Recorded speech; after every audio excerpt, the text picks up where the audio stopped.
कर जोरूं विनती करूं, धरूं चरण पर शीश। गुरु राम देवानंद जी महाराज ने दियो नाम बख्शीश। कोटि कोटि सिजदा करूं, कोटि कोटि प्रणाम। चरण कमल में राखियो मैं, बंदी जाम गुलाम। जय इब कै सतगुरु मिले, सब दुख आँखों रोए। चरणों ऊपर शीश धरूं, कहूँ जो कहनी होए। कबीर गुरु जी मिलेंगे, पूछेंगे कुशलात। आदि अंत की सब कहूँ, अपने दिल की बात। गुरु जी तुम ना भूलियो, चाहे लाख लोग मिल जाएं। हमसे तुमको बहुत है, तुमसे हमको नहीं। तुम्हारे विसारे क्या बने, किसकी शरण में जाऊं। शिव बिरंच मुनि नारदा, इनके हृदय न समाऊं। अब गुण किए तो बहुत किए, करत न मानी हार। बावे बंदा बख्श दियो, बावे गर्दन उतारे। अब गुण मेरे बाप जी, बख्शो गरीब नवाज। जो मैं पूत कपूत हूँ, बोहर पिता को लाज। मैं अपराधी जन्म का, नक्सक भरे विकारे। तुम दाता दुख भंजना, मेरी करो संभारे। कुत्ता तेरे दरबार का, मोतिया मेरा नाम। गले प्रेम की जेवड़ी, जहाँ खेचो वहाँ जाऊं मैं। तो करो तो बावड़ू, दूर दूर करो तो जाऊं। जो राखो तो ही रहूं, जो देवो सो खाऊं। बंदी छोड़ दयाल जी, तुम तक हमारी दौड़े। जैसे कागज जहाज का, अब सूजत और न ठोरे। राम नाम रटते रहो, राम नाम रटते रहो। जब तक घट में प्राणे, कब हो तो दीन दयाल के भनक पड़ेगी कान। परमपिता परमात्मा सारी सृष्टि के रचनहार कबीर परमेश्वर जी ने अपनी प्यारी आत्मा महर्षि रामानंद जी को अपना यथार्थ ज्ञान समझाया और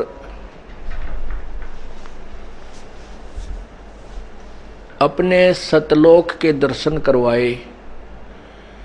अपने ही उस स्वरूप का पूरा परिचय उनको दिया।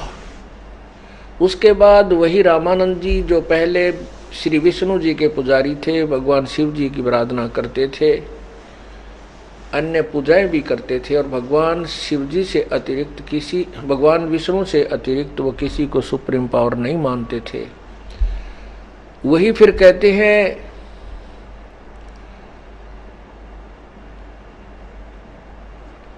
बोलत रामानंद जी सुनो कबीर करता रे, गरीबदास सब रूप में तुम ही बोलने हारे। तुम साहेब तुम संत हो, तुम सतगुरु तुम हंस, गरीबदास तुमरे रूप बिना और न दूजा अंश। कि आपके अतिरिक्त इस पूरे ब्रह्मांडों में कोई भी प्रभु अंश मात्र भी भगवान नहीं है। अब पुण्यात्मा, हम जिन भगवानों को सुप्रीम पावर मानते थे, श्री ब्रह्मा जी, विष्णु जी और शिव जी को, और जिनकी थोड़ी सी बुद्धि अन्य इनसे हटकर थी, वो ब्रह्म तक को पूर्ण परमात्मा मान बैठे थे, पूर्ण प्रभु मानते थे। अब इस तत्व ज्ञान रूपी रोशनी में हमें पता चला कि किस देव की कितनी सतिथि है।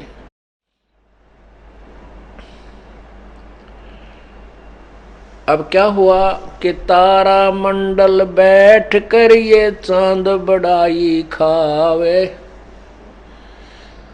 उदय होया जब सूर्य कहा सौ तारों छप जावे।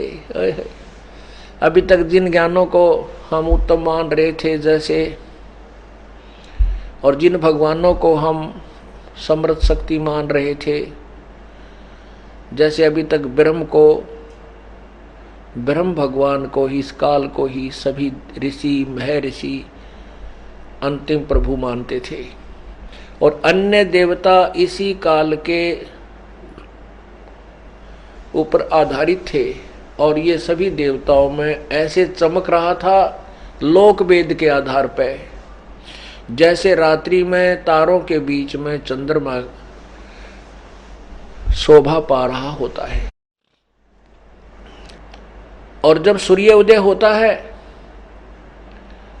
वो चंद्रमा देखने से भी मुश्किल से दिखाई देता है और तारे तो दिखाई नहीं देते। 100 तारों छिप जाए, उदय हुआ जब सूर्य का, ये 100 तारों छिप जाए। अब कबीर परमेश्वर अर्थात पूर्ण परमात्मा की महिमा से जब हम परिचित हो गए, उस समय अब हमने इन भगवानों की सतिथि का पता चला, और अन्य जो ज्ञान दूसरे पंथ संत जो भी हमें बता रहे थे, वो ज्ञान भी ऐसे ही छुप गए, वो उनका कोई अस्तित्व नजर ही नहीं आ रहा हमारे को।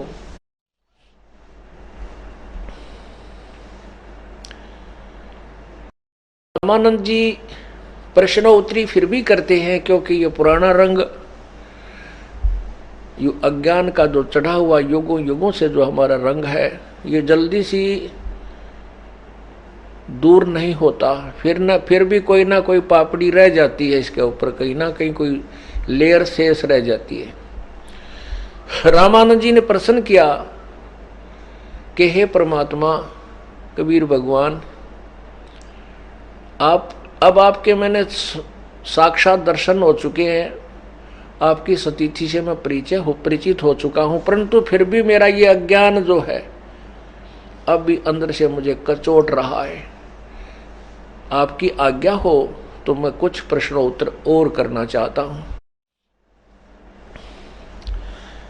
परमेश्वर ने कहा कि स्वामी जी, आप मुझे अपना दास समझें, आप मुझे अपना शिष्य माने। रामानंद जी कांप रहा है, हाथ जोड़कर कहता, प्रभु अब दास से ये नहीं हो सकता, अब मैं आपको अपना शिष्य ग्रहण नहीं कर सकता। रो रहा है बुजुर्ग व्यक्ति, 104 साल का व्यक्ति, और कह रहा प्रभु मैं आपको अब वो तो अनजानपने में मुझसे जो कुछ भी कहा गया वही पाप मुझसे अभी छुप धोया नहीं जा रहा है और मैं आपको शिष्य नहीं कह सकता। तो परमेश्वर ने समझाया, स्वामी जी आप अपने स्थान पर बिल्कुल सही हो, लेकिन एक मर्यादा बनाए रखनी पड़ेगी। हमने आपको मैंने सृष्टि रचना सुनाई है, इस सृष्टि रचना से आपको ये भी ज्ञान हो गया है कि ये काल जो है ये यहाँ का व्यवस्थक है और ये सबको गुमराह करके रखता है। आज तक जो ज्ञान आपको पता नहीं प्राप्त हुआ और आपकी हृदय से तमन्ना थी, हृदय से इच्छा थी कि मैं यथार्थ ज्ञान को ग्रहण करके भक्ति करूं, आपने पूरी अपना डिवोट कर रखा जीवन, लेकिन आपको ये सच्चा ज्ञान नहीं इसने दिया, ना देने दिया और नकली गुरुओं के द्वारा ये भ्रम जाल फैला दिया। परमात्मा ने कहा कि स्वामी जी आने वाले समय में, क्योंकि हमने बहुत संख्या में अंशों को पार करना है, कलयुग में हमारा और काल का एक वायदा हुआ है। अब ये बैन उठ जाएगा कलयुग में कि सभी जीवों को मैं पार कर सकता हूं जो हमारे ज्ञान के आधार पर मर्यादा में चलते हुए मेरे परम संत से उपदेश लेकर के भक्ति करेंगे। तो आने वाले समय यदि अब हम गुरु शिष्य का नाता नहीं जोड़ेंगे, आने वाले भविष्य में क्या करेंगे ये नकली गुरु संत काल के प्रेरित, वो कहा करेंगे गुरु की कोई आवश्यकता नहीं है, सीधे भगवान से कनेक्शन करो, बीच में तीसरे को रखो ही मत। और ये भक्ति के नियम के विरुद्ध है।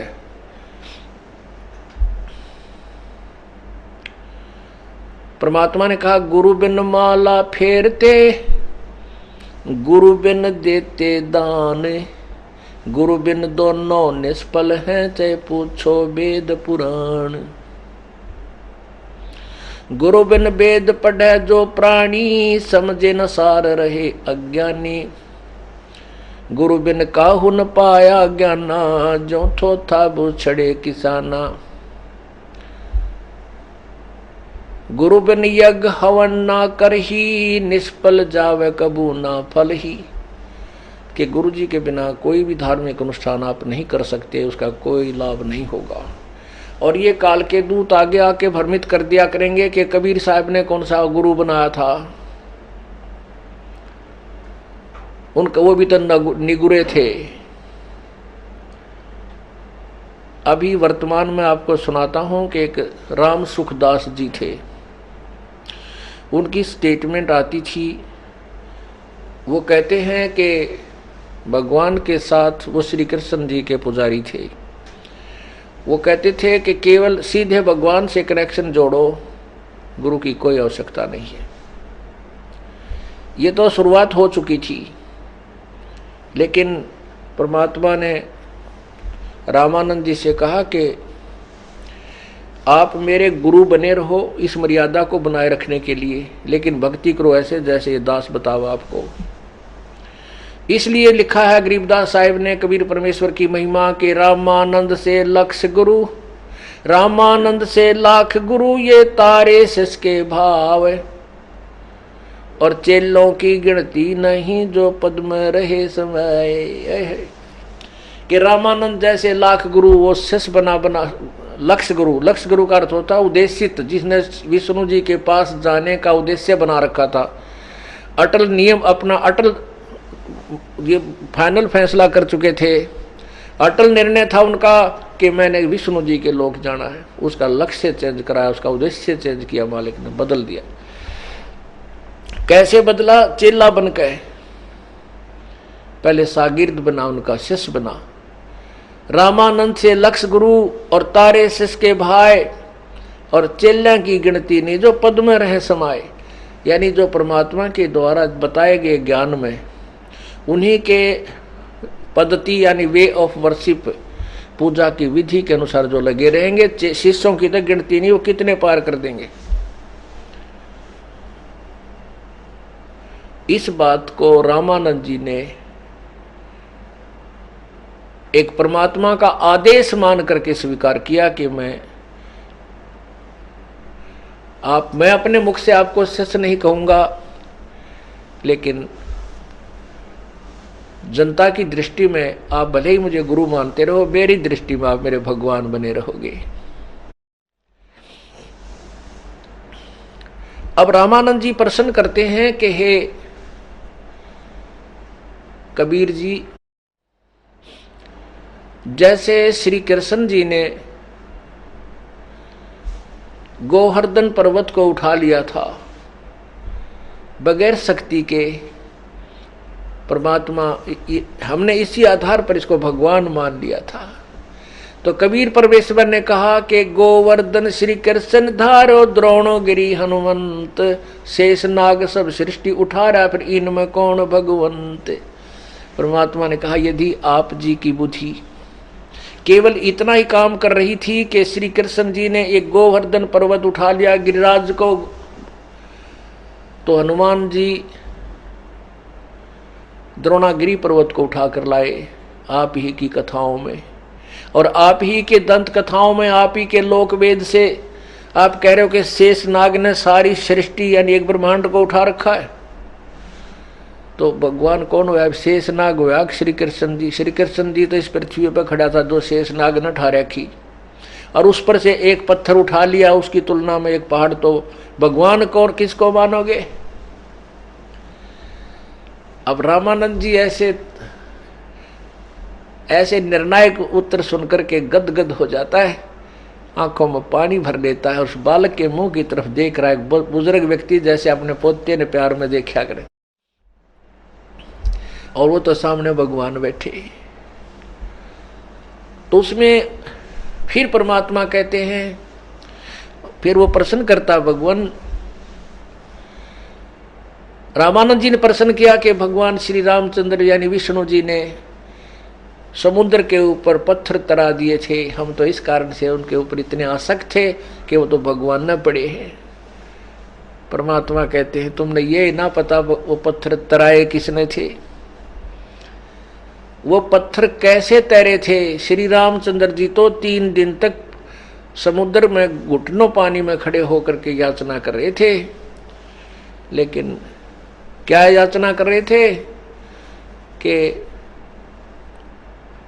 समुद्र मुझे रास्ता दे दे, और जब रास्ता नहीं दिया था तो उन्होंने अग्निबाण से समुद्र को जलाना फूंकना चाहा था।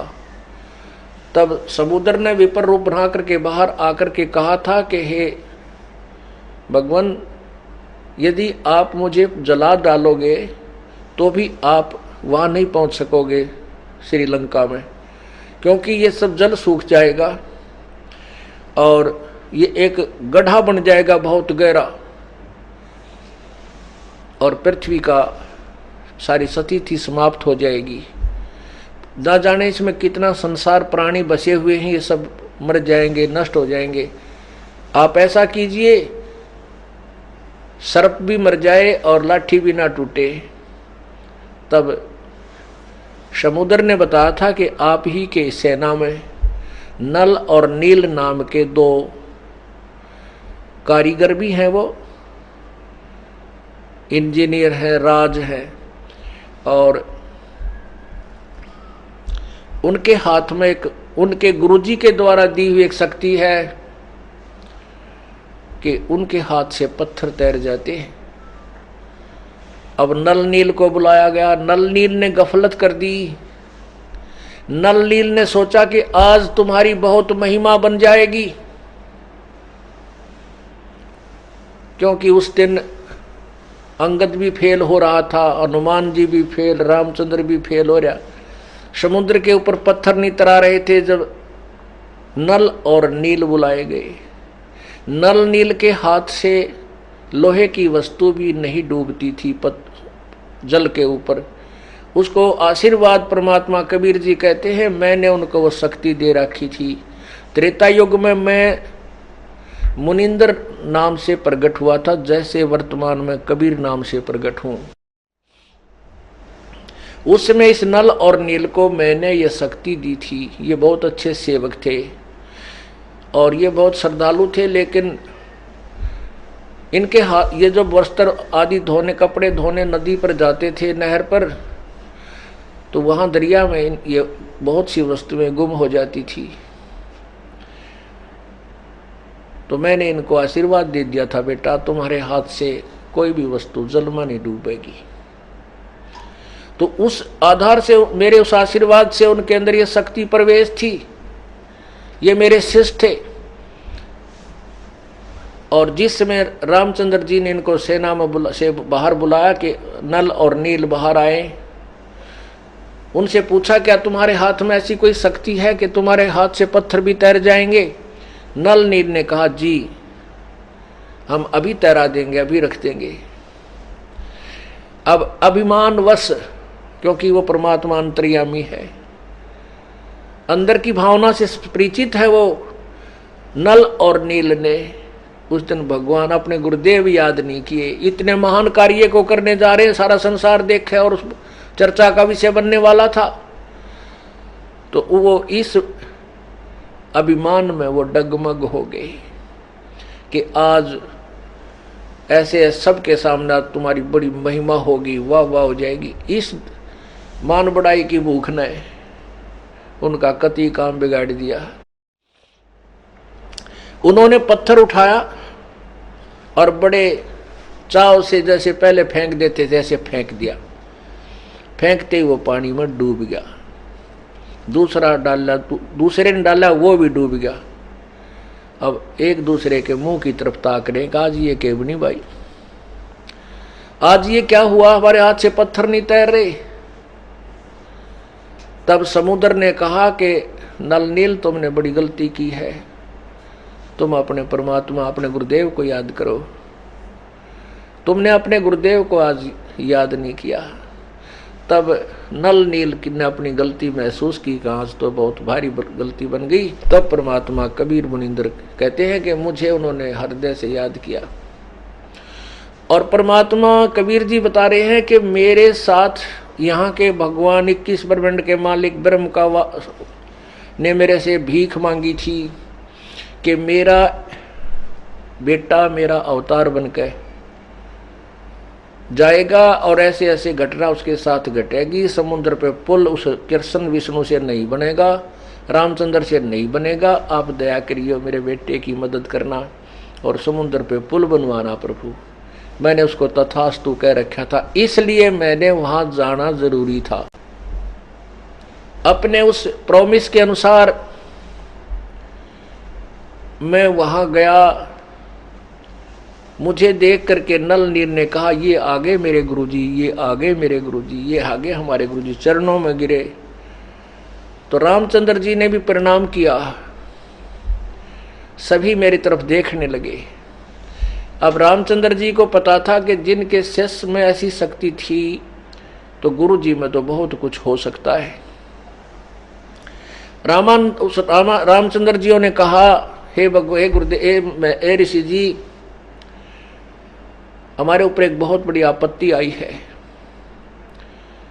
सारी कहानी से परिचित करवाया। परमात्मा बोले मुझे ज्ञान है, मैं सब परिचित हूं आपसे। तो रामचंद्र जी ने कहा कि हमने समुद्र के ऊपर पुल बनाना है।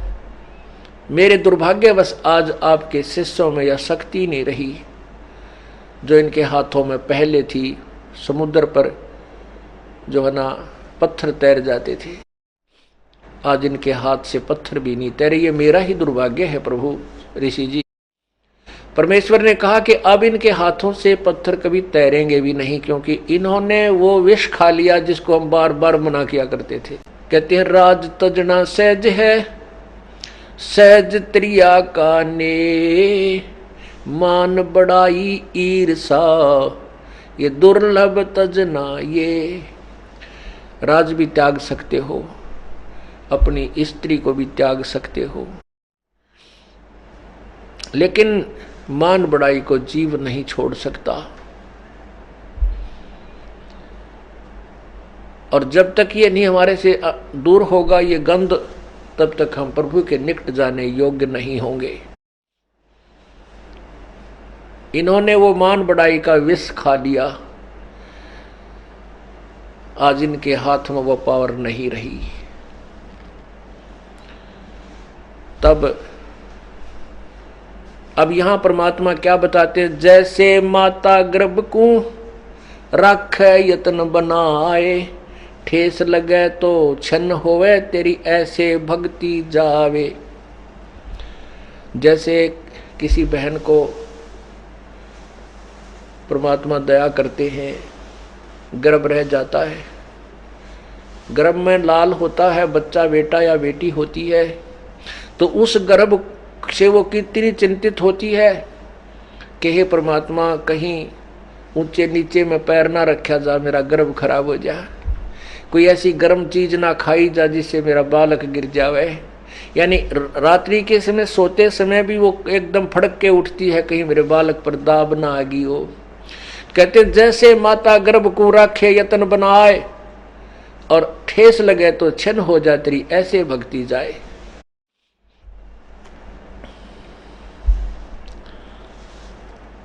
परमात्मा कहते हैं अपनी इस भक्ति रूपी गर्भ को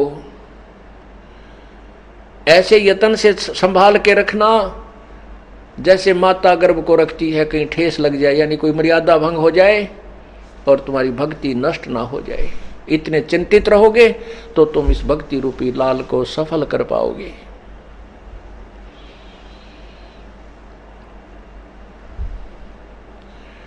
परमात्मा ने कहा कि ये जो सामने पहाड़ है, एक बिल्कुल साथ में एक बहुत बड़ा पहाड़ था, पर्वत था, उसके चारों तरफ परमात्मा ने एक रेखा खींच दी, अपनी सोटी ते डंडा ले रखा था इतनी सारी लाठी, और उसके चारों तरफ एक लाइन खींच दी ऐसे चारों तरफ घूम कर परमात्मा ने कि इसके बीच बीच के पहाड़ ये पत्थर उठा लो, ये सब मैंने हल्के कर दिए अपनी शक्ति से।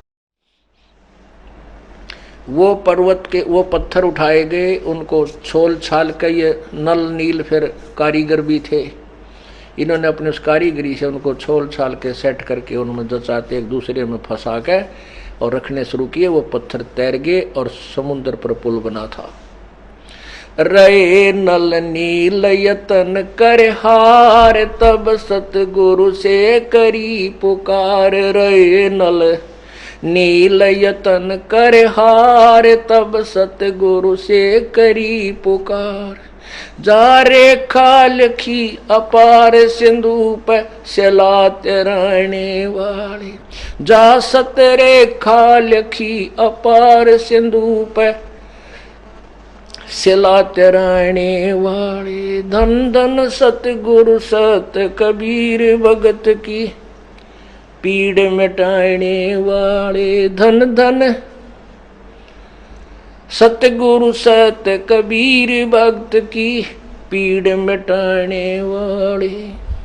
भक्त की पीड़ मिटाने वाले, भक्त की पीड़ मिटाने वाले। धन धन सतगुरु सत कबीर भक्त की पीड़ मिटाने वाले। धर्मदास जी ने फिर परमात्मा की महिमा में, धर्मदास जी एक बहुत ही पुण्यात्मा प्रभु के शिष्य हुए, उन्होंने परमात्मा की महिमा से परिचित होने के बाद फिर उनकी महिमा में ये वचन कहे थे कि रहे नल नील यतन कर हार तब सतगुरु से करी पुकार। आपने जा सतरेखा खींची अपार सिंधु पर सिला तैराने वाले। धन धन सतगुरु सत कबीर भगत की पीड़ मिटाने वाले।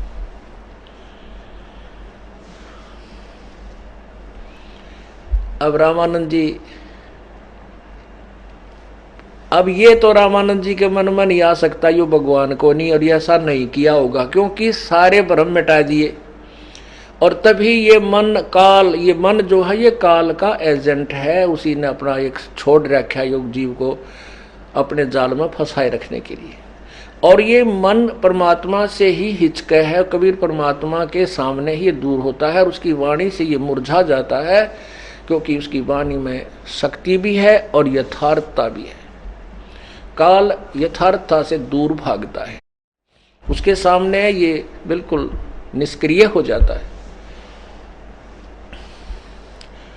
अब रामानंद जी ये तो कह नहीं, समझ में नहीं आ, ये तो मन में प्रश्न ही नहीं उठ सकता कि जो कबीर जी कह रहे हैं वह गलत हो सकती है, क्योंकि पहले उसके सारे वो खरपतवार निकाल दिए थे। ये भी मान चुका था रामानंद जी कि ये भगवान है और सर्वशक्तिमान है, ये जो ये कर सकता वो कोई नहीं कर सकता। तो रामानंद जी स्वीकृति देते हैं, बिल्कुल सही प्रभु, अब ज्ञान समझ में आया हमारे कि ये के रास्ता था। हम कभी तो कहते सुनते थे भाई श्री राम ने पत्थर तिरा दिए, उसका हनुमान ने उस पर राम का नाम लिख दिया, हनुमान ने राम के नाम ते पत्थर तिर गए। कभी कहते थे नील में शक्ति थी, उन्हें पत्थर तिरा दिए। तो यहाँ गरीबदास जी कहते हैं जगत का पेख ना पेखा, धनी का नाम ना लेखा। अन्य के ऊपर हम आधारित थे, उसने न्यू कर दिया, उसने न्यू कर दिया, जो करने वाला था उसका कहीं जिक्र भी नहीं था।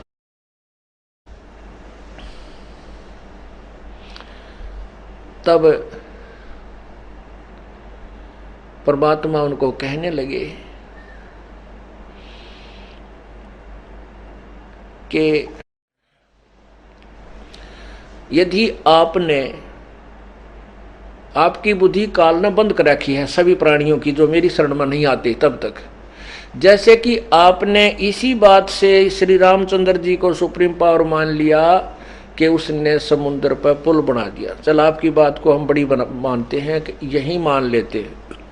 तो अगस्त ऋषि ने ये सारे सातों पी लिए थे, रामचंद्र जी कहते पाइया पानी बिना घट्या, और अगस्त ऋषि ने कहते हैं, उन्हीं की कथाओं में आता है पुराणों में कि अगस्त ऋषि ने ये सातों समुद्रों को एक ही घूंट में पी लिया था। सिद्धि होती है, एक सिद्धि सब सागर पीवे, एक सिद्धि जो बहु जुग जीवे। ये सिद्धियां होती हैं, लेकिन सिद्धियां भगवान के पाने में शत्रु हैं, बाधक हैं, ये विष हैं, हमने इनका प्रयोग नहीं करना चाहिए। और सिद्धियां हमारी भक्ति जो हम कर देंगे परमात्मा की साधना, इससे ये सिद्धियां आपा आ जाएंगी, इनकी हमें आवश्यकता नहीं है, हमने इनका प्रयोग भी नहीं करना है। हमने तो केवल अपनी जो भक्ति पार होने के लिए करना। और ये ऋषि लोगों को काल ने कैसी साधना दे दी कि ये ऐसी साधना करते रहे जिससे सिद्धियां प्राप्त होती रही। और सिद्धियों में ऐसे किसी के पास एक सिद्धि होगी, गणे डले डोलिए तो 2 होगी, ज़्यादा कर लिया 3 होगी। तो जिसके पास ज़्यादा सिद्धियां वो यहाँ का अन्य संतों ऋषियों में ज़्यादा प्रसिद्ध हो गया, वो उसकी ज़्यादा प्रशंसक लोग उसके हो गए, और ये फिर सारे सभी काल के जाल में रह गए। तो परमात्मा क्या कहते हैं, समुद्र पाट लंका गयो, सीता को भरतारे, अगस्त ऋषि ने सारे पी लिए, इनमें कौन करता रे। एक सीता का पति, और मान लीजिए समुद्र ने के ऊपर पत्थर तिरा कर समुद्र वहां तक चला भी गया, तो इसी से आपने भगवान मान लिया। अगस्त ऋषि ने ये सातों पी लिए थे, तो इनमें कौन भगवान हुआ। फिर क्या कहते हैं,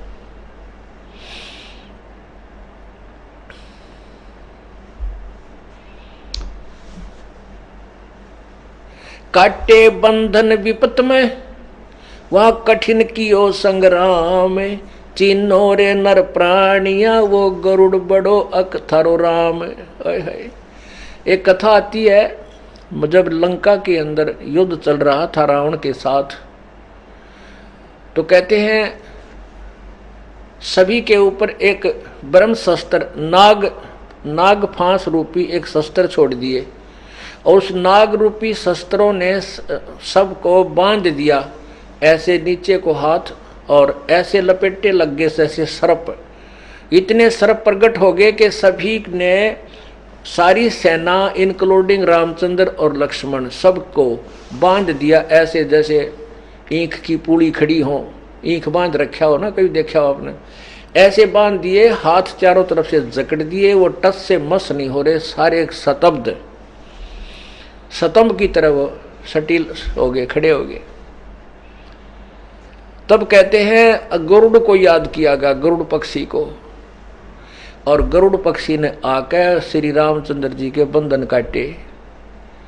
अब कबीर परमात्मा कहते हैं काटे बंधन विपत में, वहां कठिन कियो संग्राम, चिन्हो रे नर प्राणिया, वो गरुड़ बड़ो अकथरो राम। अब वो भगवान राम शक्तिशाली है, वो गरुड़ शक्तिशाली हुआ जो राम के भी बंधन काटे उसने। अरे थारा गजब हो यो परमात्मा। इसीलिए तो कह रहे हैं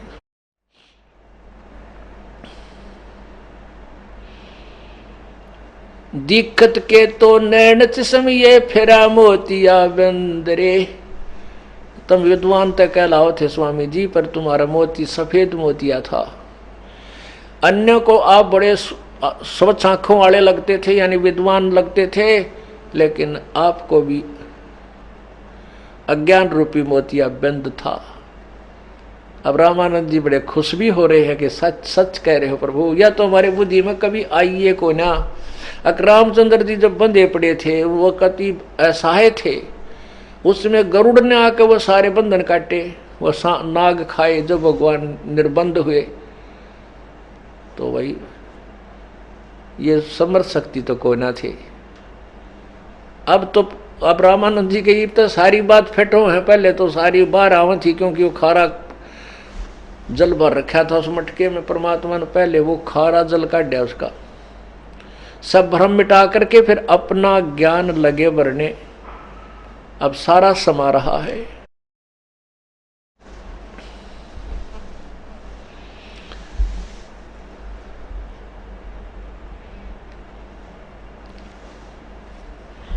रामानंद जी ने फिर प्रश्न किया, कुछ देर शांति सी करके कहने लगे परमात्मा एक खरपतवार और उठ गया। प्रभु बोले सारे बताए, क्योंकि जब तक संशय जीव के समाप्त नहीं होंगे ये भक्ति नहीं कर सकता। रामानंद जी ने कहा कि भगवान एक समय अर्जुन को अभिमान हो गया था कि कहने लगा था भगवान मेरे जैसी सेवक आपका कोई नहीं। उसके भ्रम को मिटाने के लिए कि सेवक कहता भाई तूने देखे को नहीं अर्जुन, चल तुझे सेवक दिखा के लाता हूं। मन में भगवान ने श्री कृष्ण ने ऐसा सोचा। कहते हैं वो ताम्र राजा मोर ध्वज के वहां पर गए थे, दो साधु का रूप बनाकर दोनों, और मोर ध्वज अपने पुत्र ताम्र ध्वज को राज तिलक करने वाला था, यानी उसको गद्दी पर बैठा रहा था। अब पहले संत होया करते थे और वो सिद्धि वाले होते थे, और सभी को पता होता था कि जो परम संत हैं वो जो मांगे उनको ना नहीं करना चाहिए, और उनकी शब्द में शक्ति होती है, वो कुछ और ही अच्छा लाभ दे जाते हैं, ऐसा उनको पूरा विश्वास था। तो भगवान श्री कृष्ण और श्री अर्जुन, और उन्होंने अपनी माया से एक शेर ले लिया, शेर प्रकट कर लिया। तीनों के तीनों मोरध्वज राजा के दरबार में चले गए। मोरध्वज राजा ने कहा आओ बैठो ऋषि संतजन और भोजन की बताओ।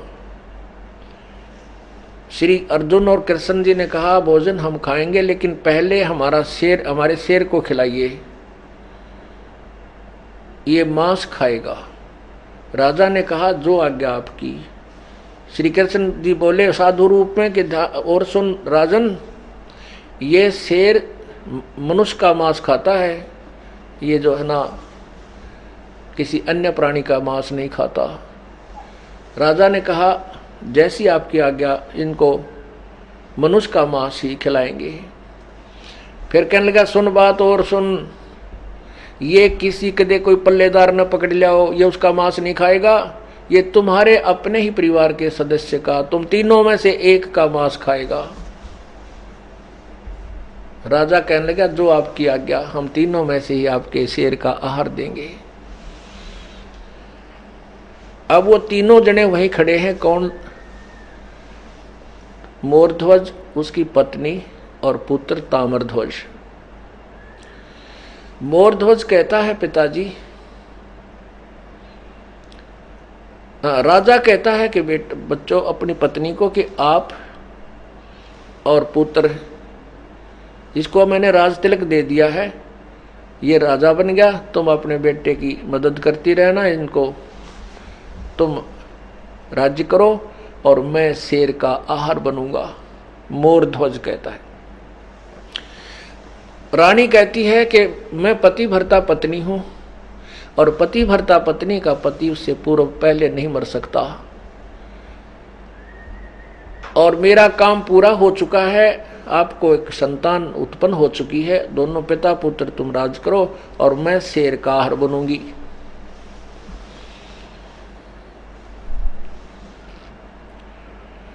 जब माता पिता का ऐसा संवाद चल रहा था तो ताम्रध्वज बेटा कहता है कि माता पिता, मैंने आपसे जन्म लिया, अभी तक आपने मुझे पाला ही पाला है, मैंने आपकी कोई सेवा नहीं की, मेरे ऊपर आपका ऋण शेष है, तो मुझे शेर का आहार करो।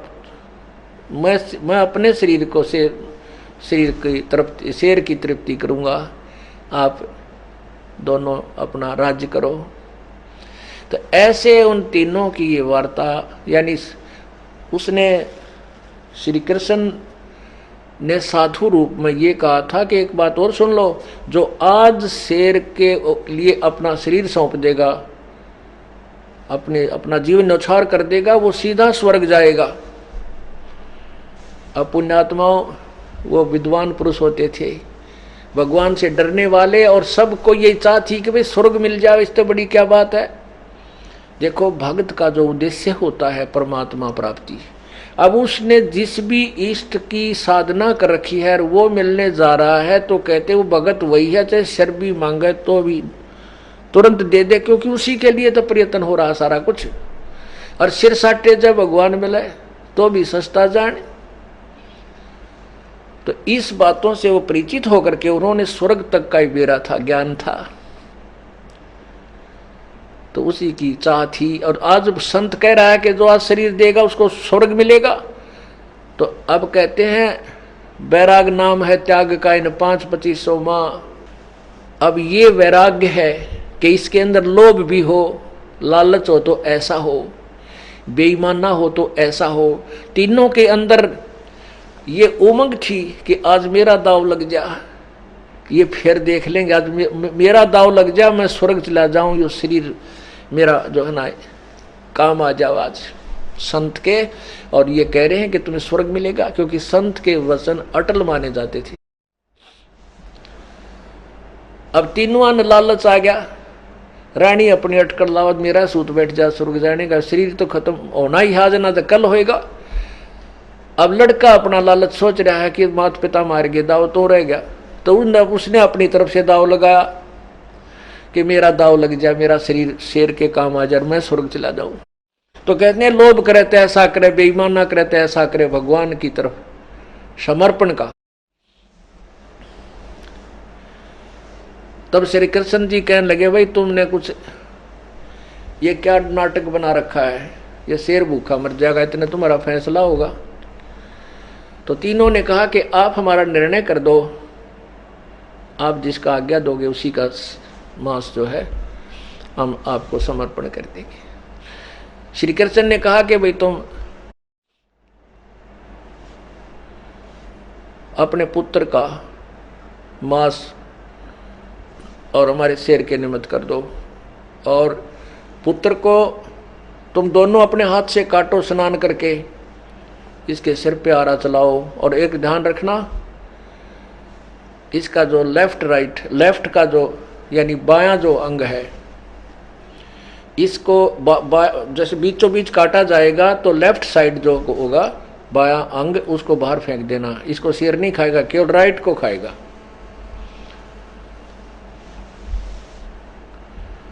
जैसे आप किया गया, इसलिए कहते हैं इसको बीच से काटो। अब राजा और रानी दोनों ने क्रोध उठा लिया, आरा लकड़ी काटने का, लोहे के दांते से का लंबा सा होता है ऐसा, और बेटे को बैठा करके और दोनों आमने सामने होकर चीरना शुरू कर दिया। राजा ने, उस संत ने कहा था कि यदि आंखों में आंसू आ गए ना कोई से कभी, तो भी मेरा शेर मांस नहीं खाएगा।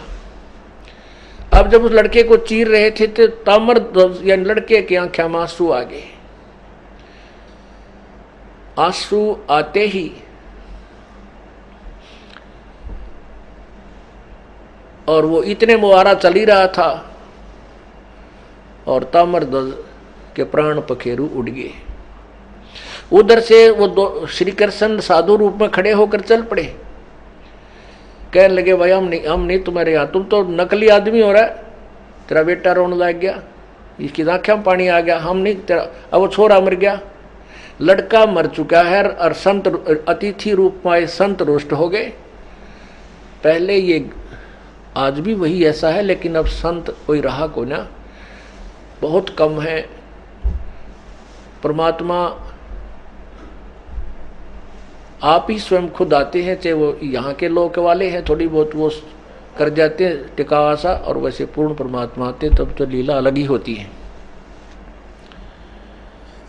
अब अतिथि द्वार से जो बगैर खाए चला जाता उसका बहुत पाप मानते हैं, और वो तो संतुष्ट हो रहे। अब ज्ञानी थे वो, भगवान से डरने वाले, तो उन्हें सोचा लड़का भी गया और संत भी रूस गया, ये दो दुख हो गए। दोनों पत्नी और पति, राजा और रानी ने शरण पकड़ दिए भगवान, वो तो बालक था, रो पड़ा होगा, बच्चा था, हम नहीं रोएंगे, आप किसी को काट लो प्रभु, आंखों में आंसू नहीं आएंगे। तो खुश हो गया, साधु खुश हो गया, वापस आकर बैठ गया। ये रामानंद जी कथा सुना रहे, मीठी मीठी, जो बार बार सुनाया करते थे, कि वापस आकर बैठ गया और फिर लड़के के आरा खींच के बाहर निकलवा दिया और ताम्रध्वज को जीवित कर दिया। से परमात्मा सुन रहे हैं उस प्यारी आत्मा, क्योंकि वो पुराना रंग, वो पुरानी मित्रता, पिछली यारी ना टूटती जल्दी सी। वो श्री कृष्ण की महिमा गदगद होकर सुना रहा है, बड़ा प्रसन्नता से सुना रहा है। परमात्मा सुन रहे हैं।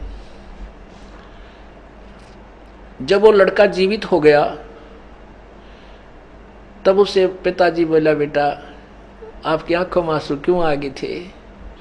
उसने कहा कि पिता, भगवान श्री कृष्ण की तरफ मुखारविंद होकर के कहने लगा कि भगवान मैं ममता में नहीं रोया, मैं किसी अपने प्राण पखेरु के लिए नहीं रोया था, मैं इसलिए रोया था कि मैं इतना नीच व्यक्ति हूँ, मैं इतना नापाक हूँ, मैं आधा पवित्र हूँ, क्योंकि आपने ये शब्द कहे थे कि इसका आधा शरीर शेर खाओगा, आधा नापाक है, इसको बाहर फेंक दीजिए। मैं इसलिए रो रहा था कि कभी मैं स्वर्ग ना पहुँचूँ, और मैं पूरा पवित्र नहीं था, और कहीं मेरा शरीर पूर्ण रूप से आपका काम ना आया हो, मैं इस दुख में रो था मालिक। और किसी प्रकार से अपने जीवन के लिए नहीं रो रहा था, ना किसी राज के लिए रो रहा था। आप तो संत हो, अंतर्यामी हो, अंदर झांक कर देख लो मेरे। तब कहते हैं श्री कृष्ण जी ने ताम्रध्वज बेटे को सीने से लगा दिया और बोल, मोरध्वज उसके बाप को बोला कि जो बेटा बाप ने काट दिया संत के लिए, कहते मांग मोरध्वज, तुझे पूरी पृथ्वी का शासन दे देता हूँ, मांग तुझे मैं स्वर्ग में बहुत लंबे समय तक बैठा देता हूँ। तब मोरध्वज ने क्या मांगा कि भगवान मुझे दीजिए भक्ति और भाव सदा संतन परवानी, मुझे भाव भक्ति दे दो, मुझे राज नहीं चाहिए। तो पुण्यात्मा हमने मांगना भी ना आता भगवान थे, हमने यही मांगना चाहिए, परमात्मा भक्ति भाव दीजिए, कि उसके अंदर फिर सारा ही कुछ आ जाता है। एक लड़की की शादी हुई कहीं, उनके घर में झगड़ा रहने लगा, उसका पिता बुला लिया।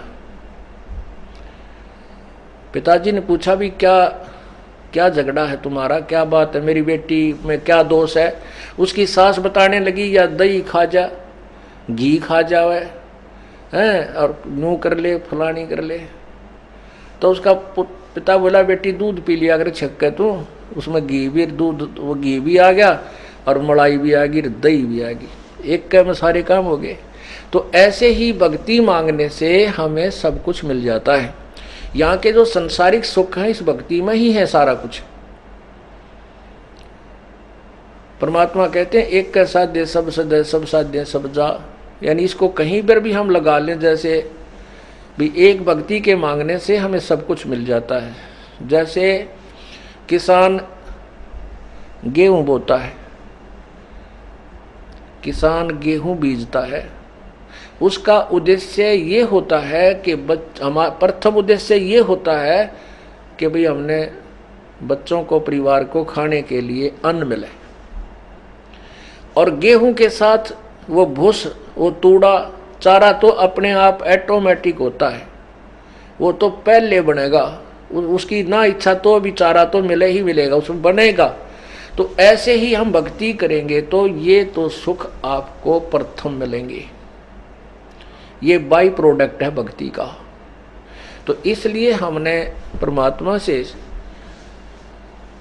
केवल मोक्ष उद्देश्य से भक्ति ही मांगनी चाहिए। तो रामानंद जी कह रहे हैं भगवान, कहते हैं भगवान अब कैसे भूलो उस भगवान की इस महिमा ने जिसने मुर्दे को जीवित कर दिया। अब परमात्मा के बाद तो ऐसा रिमोट था कि 1 मिनट में उनको ऑफ कर देते, उनकी जितनी महिमा थी। कहने लगे ठीक है स्वामी जी, आपने महाभारत में सुना है कि जिस समय अभिमन्यु की मृत्यु चक्रव्यूह में हो गई थी, अभिमन्यु श्री कृष्ण जी का सगा भांजा था, सुभद्रा पुत्र था, उसको भगवान श्री कृष्ण जीवित नहीं कर सके। कहाँ गई उनकी समर्थता? अब रामानंद जी रोज पढ़ते, हम भी पढ़ा करते, परमात्मा का ज्ञान से पता लगा सचमुच ये तो बात कुछ और ही है। रामानंद जी फिर उनके मुंह की तरफ देखकर भगवान हाँ यह बात तो आपकी सही है, तो परमात्मा आप ही बताओ। फिर ऋषि जी कहते हैं प्रभु आप ही बताओ इसका कारण है। तब परमेश्वर कबीर जी ने बताया कि ताम्र ध्वज जो मोर ध्वज का बेटा था, उसके श्वास शेष थे, उसकी आयु शेष थी। श्री कृष्ण जी और ये यहाँ के जो सिद्धि शक्ति जो भी संत हैं इतना काम तो ये आम कर देते हैं। आपने सुना है कि रामायण में कि सीता जी को घर से निकाल दिया, वो गर्भवती थी, वहां जाकर के ऋषि वाल्मीकि जी के आश्रम में उन्होंने एक बच्चे का प्रसव किया, उसका नाम लव रख दिया। उसके बाद सीता जी कपड़े धोने के लिए दरिया पर गई तो लड़के को साथ ले गई, बाकी समय में वहीं छोड़ जाती थी ऋषि जी के पास। उस दिन ऋषि जी ध्यान में काफ़ी समय तक रहे। सीता जी ने सोचा कि कोई जंगली जानवर मेरे बच्चे ने ना खा जा, इसलिए साथ उठा लेगी। ऋषि जी की आंखें खुली, समाधि से वो बाहर उठे, भक्ति से जागे तो उन्होंने देखा कि लड़की का लड़का नहीं है। वो ये चिंतित हो गए कि बेटी को ये पता चलेगा कि उसका बेटा मर गया, क्योंकि ऋषि जी को भी पता था कि यहाँ हिंसक जानवर है, अवश्य उठा लेंगे होंगे, नहीं तो बेटी प्रतिदिन यहाँ लड़के को छोड़कर जाया करती थी। तो ऋषि जी ने सोचा या पहले महादुखी है, घर से त्याग रखी है, और अब ये देखेगी कि बेटा नहीं है तो यह अभी डूब कर मर जाएगी दरिया में या जीवेगी नहीं। इस उद्देश्य से महर्षि वाल्मीकि जी ने अपनी भक्ति कमाई तो एक डाब का पत्ता उठाया, तोड़ा, घास जिसको कुश बोलते हैं, कुश, उस कुशा का, तो उस कुशा से कहते हैं वो एक लड़का उत्पन्न कर दिया अपनी शक्ति से, और उसका नाम पहले तो लव ही था क्योंकि वो तो गुप्त रखना चाहते थे। जब सीता जी कपड़े धो करके वापस आई, लड़के को गोदी में लिए हुए थी, ऋषि जी ने पूछा बेटा ये पुत्र किसका है? और सीता जी ने पूछा पिताजी ये पुत्र किसका है? तब ऋषि जी ने कहा बेटी ये भी तेरा ही समझ। सीता जी ने सारी कहानी बताई कि जी ऐसे ऐसे आज अब भक्ति से उठे नहीं थे, एक बार तो मैं बच्चे को छोड़कर चली गई थी, फिर मेरा दिल नहीं डटा, अब मैं वापस आई तो भी आप समाधिस्थ थे, और मैं पहले कहकर चली गई थी पिताजी मैं कपड़े धोने जाती हूँ, बच्चे को संभालना। तो बेटी मन ने सोचा तो बच्चे को यहीं छोड़ गई है, और मैंने सोचा कि कोई हिंसक जानवर इसको खा गया है, इसलिए बेटी मैंने एक लड़का और अपनी भक्ति कमाई से आपके लिए तैयार कर दिया था, अब दोनों को पाल ले तू। तो परमात्मा बोले ये तो एक ऋषि वाल्मीकि ने कर दिया यो काम, एक लड़का नया बना दिया अपनी शक्ति से, क्या इसमें फिर वो भगवान नहीं थे और यही भगवान माना? तो श्री कृष्ण परमात्मा बता रहे हैं कि ये भगवान जो संत हैं, ऋषि हैं, ये जो यहाँ के भगवान हैं, ये आयु नहीं बढ़ा सकते किसी की, ये केवल प्रारब्ध दे सकते हैं। जैसे श्री ताम्रध्वज जो पुत्र था उसकी आयु शेष थी, और इतनी शक्ति इन भगवानों में है कि इस शरीर को ये मर जा तो जीवित भी कर सकते, अगर श्वास शेष है तो। आयु शेष नहीं है तो ये कुछ नहीं कर सकते। इसीलिए अभिमन्यु का प्रारब्ध इतना ही था, चक्कर व्यूह में मरना था, उसकी आयु शेष नहीं थी, इसलिए श्री कृष्ण जी अपने सगे भांजे को जीवित नहीं कर सके। सुभद्रा रो रही थी, टक्कर मार मार के अपने भाई से लिपट लिपट कर उस भगवान श्री कृष्ण के। श्री कृष्ण रो रहा था, यदि वो समर्थ शक्तिशाली होते तो उस बच्चे को जीवित कर देते, उसकी उम्र बढ़ा देते, नहीं बढ़ा सकते। ये तो केवल एक परमात्मा पूर्ण ब्रह्म मैं हूं, कबीर परमेश्वर कहते मैं सब कुछ कर सकता हूं। अब रामानंद जी बड़ा गदगद हो रहे, तेरा गजब हो, या तो बात कदे मन में भी ना आई थी कि अभी मनो क्यों ना जीवित किया इसने, मोर दोस्त का लड़का जाके उड़ा बाहर का जीवित करवा दिया, अपनी बहन का बेटा जीवित नहीं हो सका।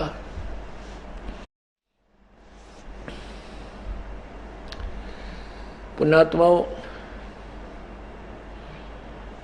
परमात्मा की परिभाषा आपको सुनाई जा रही है। अभी तक समाज जो भक्त समाज है, मानव समाज है, प्रभु की परिभाषा से भी परिचित नहीं है, ये सत्कर मान लेना।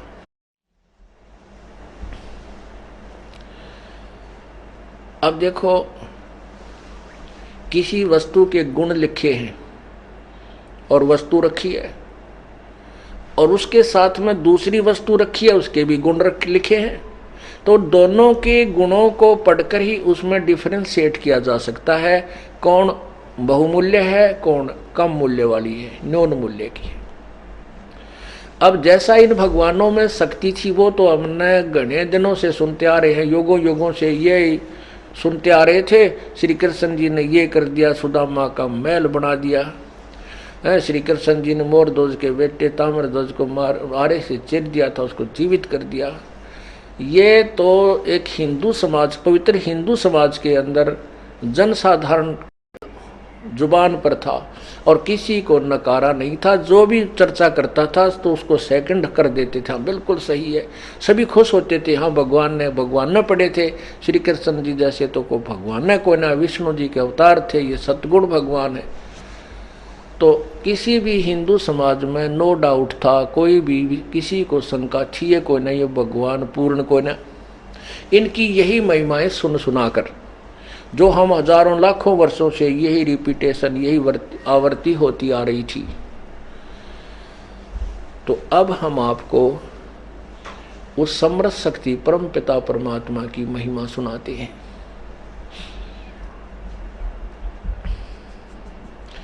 इसी की तुलनात्मक कथा सुनाते हैं उस परम पिता की। अब ये दास आपको बताएगा कबीर परमेश्वर की महिमा। पूर्ण परमात्मा कबीर परमेश्वर जी सन 1398 संवत 1455 से सन 1518 और संवत 1575 अर्थात 120 वर्ष तक इस धरातल पर एक मानव जीवन की लीला करते हुए रहे अतिथि रूप में। सन 1398 में वो काशी नगर में एक लहर तारा तालाब में कमल के फूल पर नवजात शिशु का रूप धारण करके प्रकट हुए थे। वो किसी माँ से जन्म उनका नहीं हुआ था। नीरू और नीमा नाम के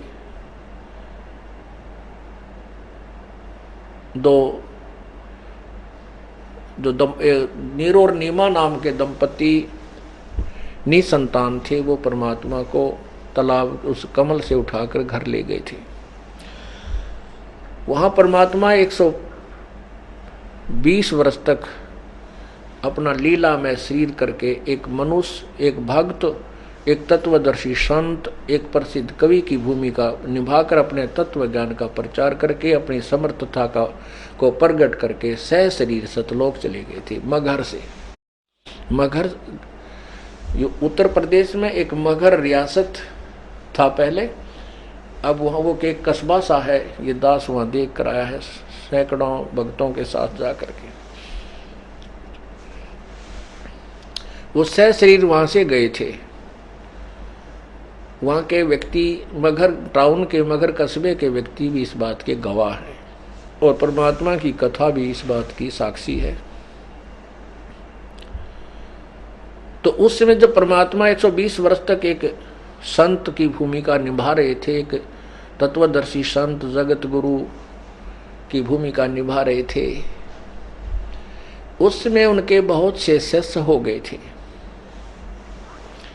परमात्मा ने क्या किया, अब आपने तो एक कथा सुनी थी श्री कृष्ण और विष्णु की के बोरध्वज के बेटे ताम्रध्वज को आरे से चढ़वा के जीवित किया। अब आपको ढेर सारे प्रमाण दूंगा उस परम पिता पूर्ण ब्रह्म परम अक्षर परमात्मा के, जो जिन्होंने ऐसे बहुत सी लीलाएं की और इनसे आगे की मुर्दे को जीवित किया। जो ऋग्वेद मंडल नंबर 10 सूक्त नंबर 161 161 में 61 के मंडल में और मंत्र नंबर सूक्त 161 में और मंत्र नंबर 2 उसमें यहाँ तक कहा कि यदि कोई व्यक्ति मर जाता है और उसकी आयु शेष नहीं, वो परलोक भी चला गया, शरीर छोड़ गया है, उसको भी परमात्मा पूर्ण ब्रह्म वापस जीवित करके 100 वर्ष की यानी जितनी लंबे से लंबी आयु दे सकता है, क्योंकि मनुष्य की आयु 100 वर्ष लेकर चले हैं कलयुग में। तो वो परमात्मा कौन है? कबीर भगवान है, कबीर प्रभु है।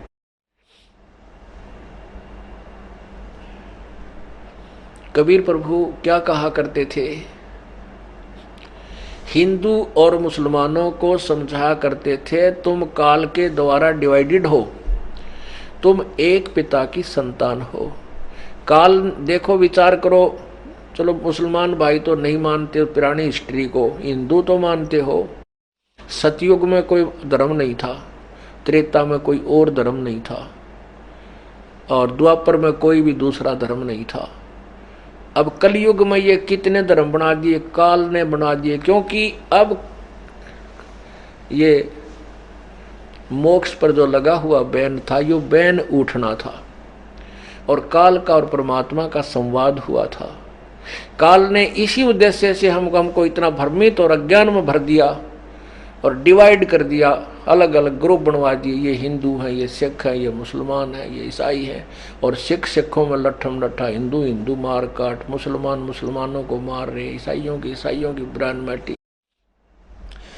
तो कहते हैं अज्ञान इतना भर दिया, दया धर्म छोड़ी को नहीं, कलयुग में भक्तिहीन कति हो गए।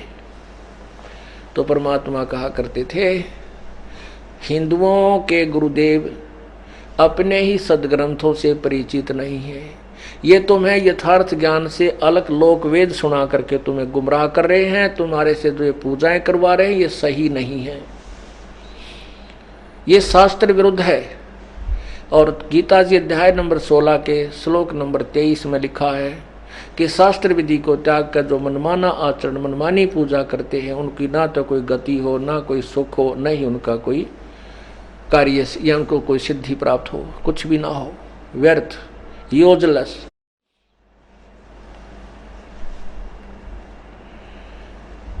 हिंदुओं को कहा करते थे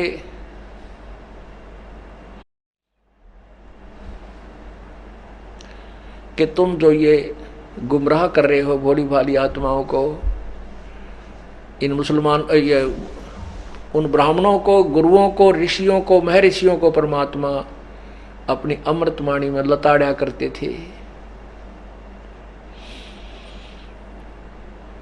क्या कहते थे?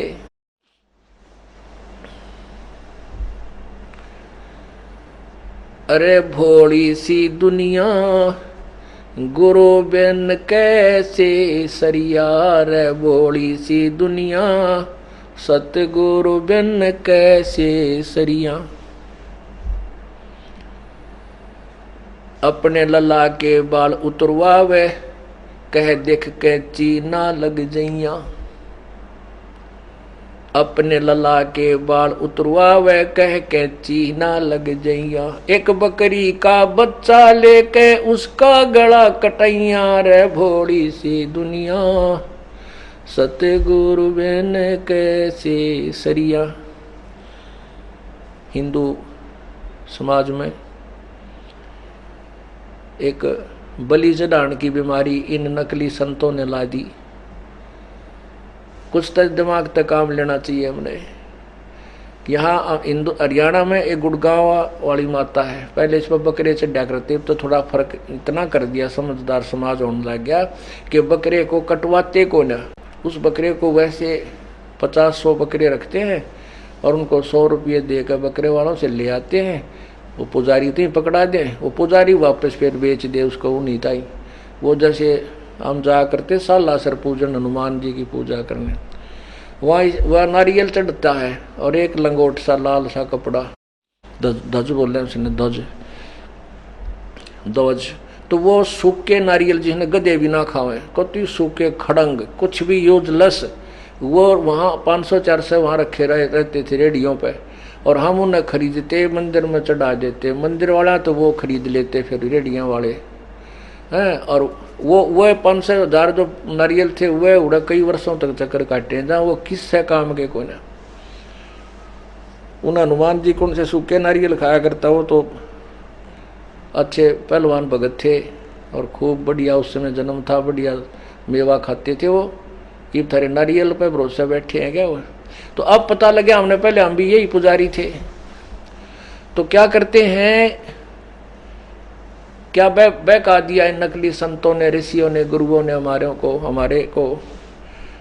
पूर्वजों को। क्या कहते थे कि अपने बच्चे लड़के या लड़की का, बेटा या बेटी होवे तो अपने इष्ट धाम पर जाकर बाल तुरवाने चाहिए, बाल समर्पण करावे, जब तुम्हारा कल्याण रहेगा, बच्चे ठीक रहेंगे, अमर लंबी आयु के होंगे, ऐसे ऐसे। तो उसी निर्देश के आधार पर बुढ़िया अपने पुत्र वधू को और साथ में पोते या पोती जो नवजात शिशु होता उसको लेकर जाती गुड़गांव वाली पे, या बनभौरी है यहाँ पर, बनभौरी पे, रोहतक में बेरी वाली पे। तो वहाँ क्या ले जाते हैं गुड़गांव वाली माता पर, और वहाँ जाकर नाई बैठा होता है, और जाने वाले जो जाते हैं उनको जल्दी बहुत होती है। वो नाई को कहते हैं भाई थोड़े से बाल तार दे बच्चे, वो जल्दी नो कह दे थोड़े से तार काट दे बस, बाकी फिर कटवा लेंगे कहीं और। चलो जैसा भी थे, सारे भी वहाँ कटवा लें। तो बाहर अगर 2 रुपया में बाल उतर कटते हों तो उड़ा 5 रुपये में कट्या करते माता पर, वो 5 देने पड़ते।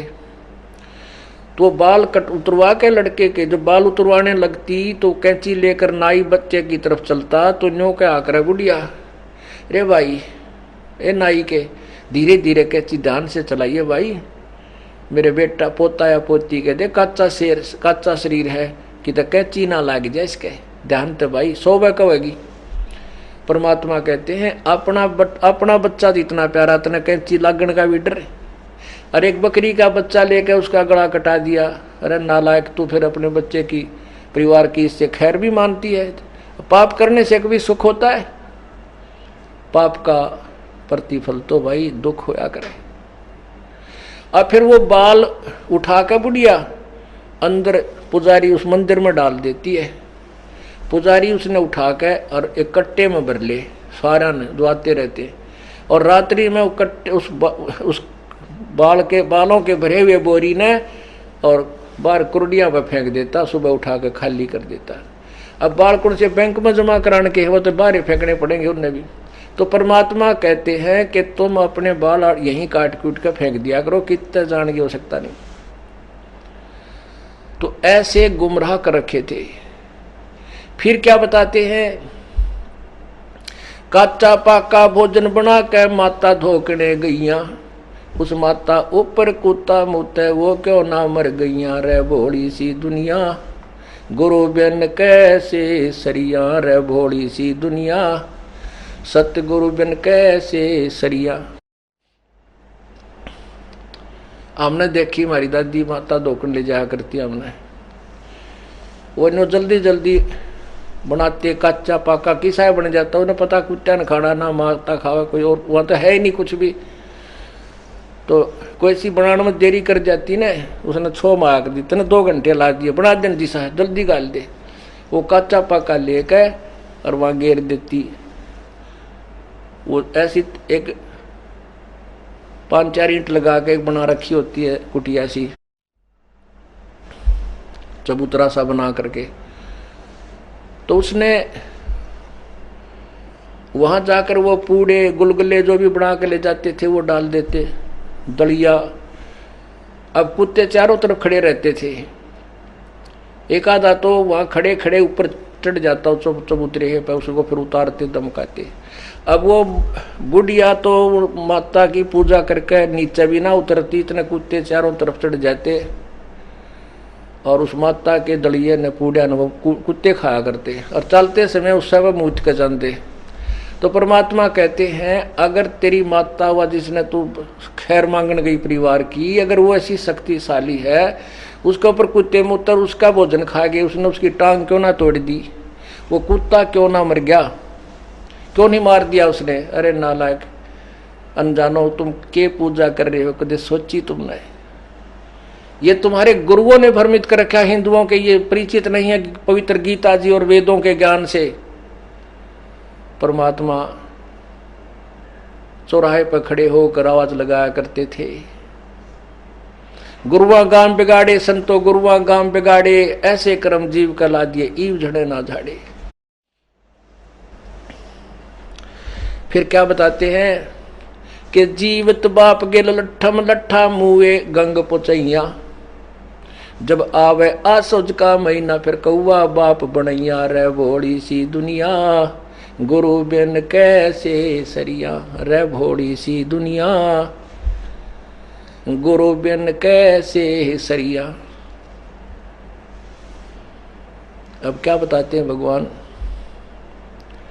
कि अपने माता पिता की जब वो जीवित हैं तब सेवा करो, उनको उतना प्यार दो जितना तुम्हारे को जब वो बालक से तुम थे माँ बाप ने कितना प्यार दिया था आपको। इतना ही प्यार की वो डिजर्व करते हैं, इतना ही प्यार की वो आशा रखते हैं कि हमें हमारे बच्चे बुढ़ापे में इतना ही लाड करें, इतनी हमारी सेवा करें। अब जीवित बाप के तो लट्ठम लट्ठा, उसकी कदर नहीं करते, और मरने के बाद उसके अस्थियों को और फिर गंगा में डाल कर आएंगे। अरे तेरा गजब। अब उस अस्थिया ने कितना फूक दे वो तो राख होगी, वह चीज वस्तु थी वह चली गई, अपने हाथों फूक दिया जला दिया, बताइए उसमें क्या रहेगा अपना। उन अनजानों ने इतना भ्रमित भयभीत कर रखा है कि तेरे पिता की गति जब होगी जब तुम इसको गंगा में प्रवाह करके आओगे। एक भक्त की पत्नी नाम ले रही थी और वो पति उसका ज्ञान तो सुनता था लेकिन नाम लेने की इच्छा नहीं थी कि गुटी गाटी लाया करता, उस पर छुट्टे ना था। और ज्ञान ने कहता वैसे तो ठीक है, फिर ये कैसे हो भाई माता पिता ने गंगा में फूल ना गिर कहाँ, उसकी अस्थि नहीं डाल कहाँ, या तो मेरा बात दस्ती नहीं, और सारी बात ठीक है। हम अपने पिता की क्या इतनी भी श्रद्धा नहीं रखते अभी उसको वहाँ गंगा में तक पहुँचा दें उसके शरीर में।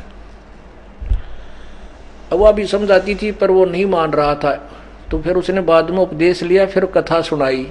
ने बोला मेरा ताऊ मर गया, दूसरा ताऊ, उसके साथ मैं उसकी अस्थि उठाकर ले गया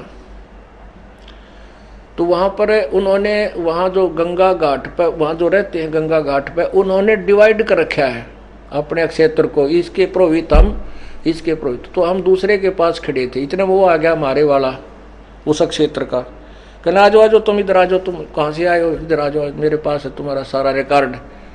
तो उन्हें रिकॉर्ड देखा, कौन से गाँव आए हो, उन्हें खोल ली, वह वही थी। खोल कर देखा, ने बोला जजमान इब कद घने दिन में आए तुम, रत रागत बोला मेरे तो छाती में लगी वह बात, अयो दुश्मन हमारा रोज मरण की बाट देखा है कि रोजाना मरे राम इसके पास आवा, इसकी कमाई बने। तो कुछ तो वो ज्ञान मालिक का उसने सुन रखा था कुछ, क्योंकि वह अभी तक बीच बेचारा डट रहा था, नून गिरना था या नून जड़ते निकल चुकी होती है जो ज्ञान सुन लेता है। तो उसने बोला उससे दिन मेरा पक्की जचगी, अकीब तो नाम वहीं से लेना पड़ेगा। ये तो दुष्ट है, हमारी रोज बुरी बुराई खैर मनाते हैं, इनका कोई मरे उस क्षेत्र में हमारे पास या कुछ पैसे पूजा करना हो।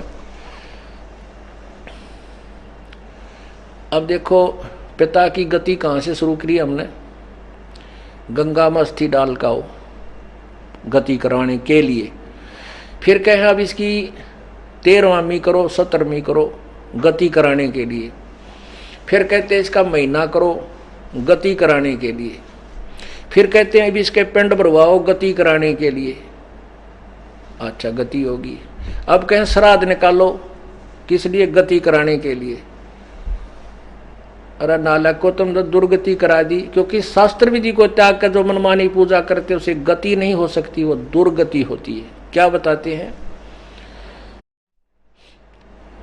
कि आसुज में क्या आते हैं, ये श्राद्ध निकालते हैं 16 दिन, और उसमें जब श्राद्ध निकालने आते हैं गुरुजी, वो क्या कहते हैं कि ये जो भोजन बनाया है ना, पहले ऊपर छत पर रखो, छत पर थोड़ा सा, और कौवा जब भोजन खा गया तो समझो तुम्हारा श्राद्ध सफल है। क्यों? क्योंकि तुम्हारा पिता कौवा बना हुआ है। हो सकता है तुम्हारा पिता कौवा बना हो। अरे तेरा गजब हो, कहां से गति कराने लगे थे और पिता कौवा बना के छोड़ दिया या गति करवा दी।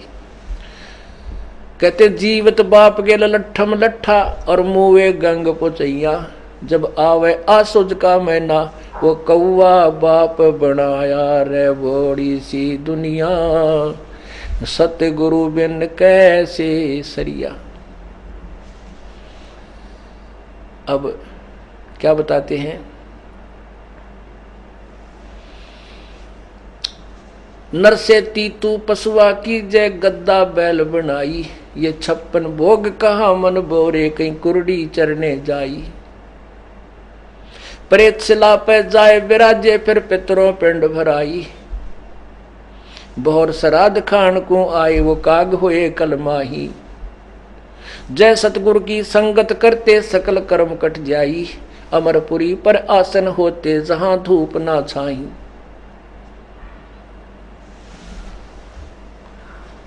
अब परमात्मा कह रहे हैं कि यदि तुम सतगुरु की संगत करते, पूर्ण संत की शरण में आ जाते, ना तक तुम भूत बनते, ना तुम्हारे श्राद्धों की आवश्यकता पड़ती,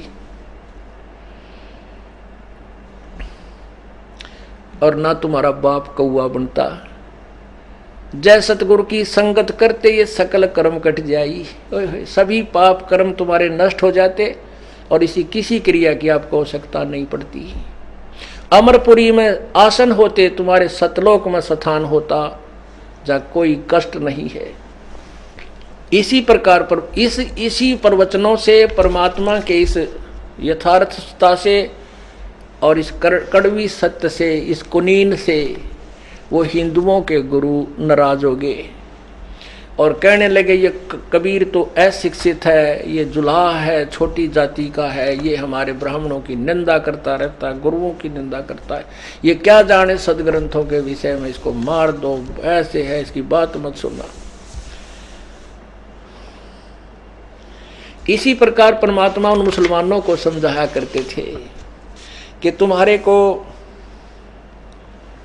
ये मुल्ला और काजी मूर्ख बना रहे हैं।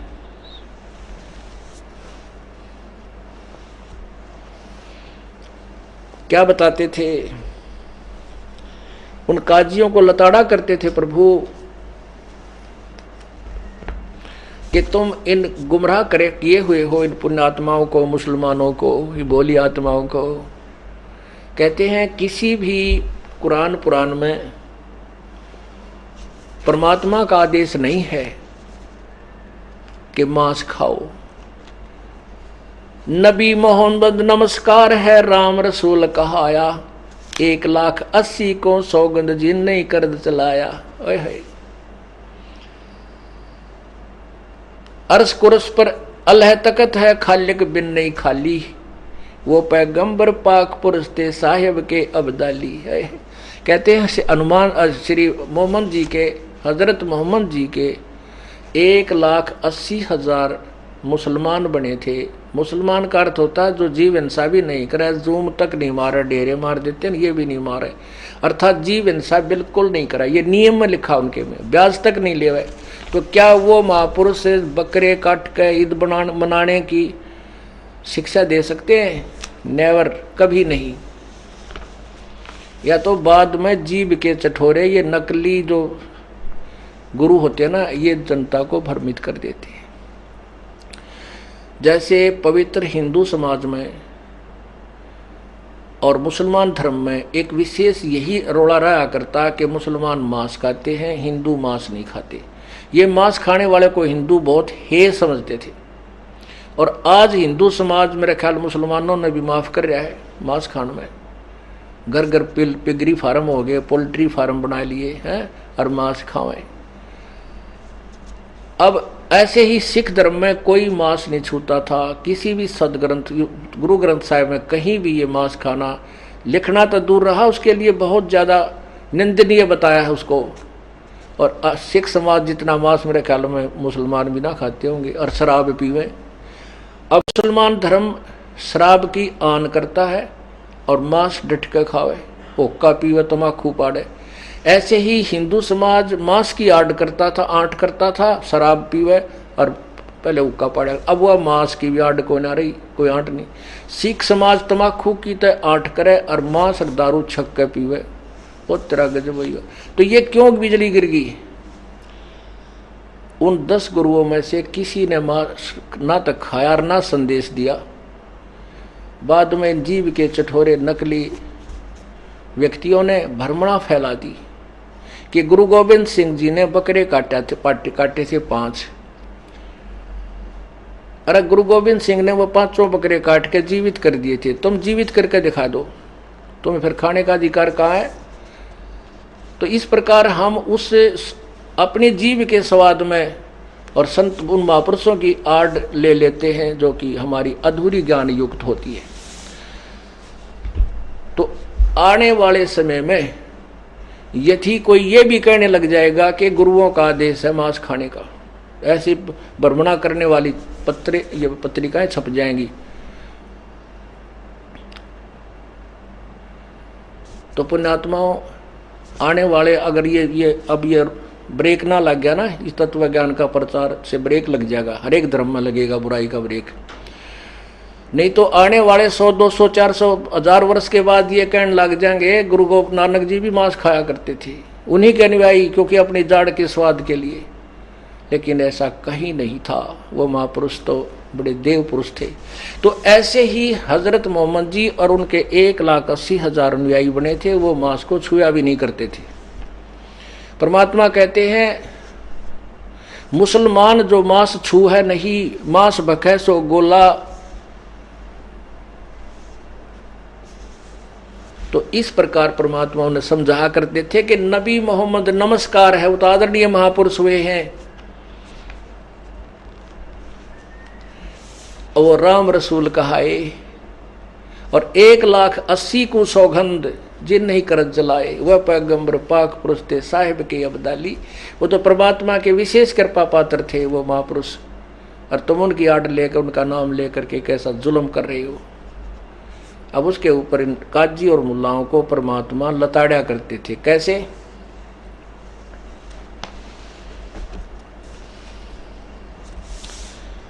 काशी जोरा दीन का ये काजी खिलस करंत, गरीबदास उस सरे में इब झगड़े आन पड़ंत है। कबीर साहब के विरोधी हो गए वो काजी और मुल्ला भी। उधर से हिंदुओं के गुरु ब्राह्मण लोग और अन्य ऋषि जी परमात्मा का सभी विरोध करने लगे, उसके बारे में अफवाहें चलाने लगे। वो तो गंदा आदमी है, वो तो ऐसा करता है, वहाँ ऐसा होता है, और झूठा है, वो अज्ञानी है, वो कौन सा संस्कृत जानता है, वो क्या जाने सदग्रंथों के विषय में, झूठा है। सुन काजी राजी नहीं आप अलय खुदाए, गरीबदास किस हुक्म से तन पकड़ पछाड़ी गाय। अब आपको बताते हैं कि जैसे